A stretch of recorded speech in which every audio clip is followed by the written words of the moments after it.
xibaar yu wér te wóor ca tàng ba abonnez-vous pour ngeen di mën di jot suñuy vidéo. dal leen ak jàmm seen bi di Buzz 221 HD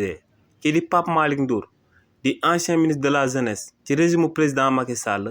ginnaaw bu waa Cour des comptes fësalee seen rapport démb te di wone njuuj njaaj sàcc gi nga xam ne moom la régime président Macky Sall di daan amal kookee di Pape Malick Ndour génn na daal di xamal sénégalais yi que ne rapport boobee lu ci daal di nekk du lenn lu ay manipulation si li ni mel kii di Pape Malick Ndour ne rapport bi ci tënk boo ko doon résumé day mel ni nga daal di wax que ne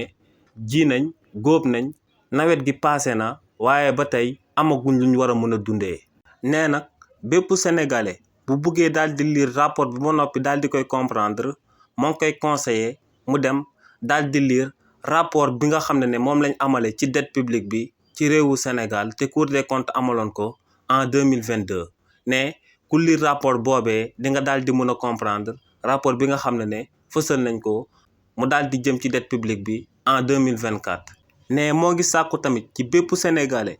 buy lire rapport bi nga xam ne waa Cour des comptes fësal nañ ko démb mu daal di koy lire attentivement ngir mu mën a daal di comprendre manipulation yi nga xam ne moom lañ ci daal di amal ndax ne ci biir rapport bi ñoo ngi fa def benn tableau ngir daal di wone nu jaay building administratif ci réew mi di Sénégal te ne boo liiree ci suuf te nga daal di nekk akub littéraire bu baax te nga daal di comprendre que ne foofu dañ laa wax que ne état bi ay opération yu baax a baax la doon amal ginnaaw ba mu daan jël building administratif boobee di ko doon dénk société bii di SOSEPA. donc ne moo ngi ñaan sénégalais yi ngir ñu daal di lire attentivement rapport bi ngir ñu daal di mën a comprendre manipulation yi nga xam ne waa Cour des comptes amal nañ ko.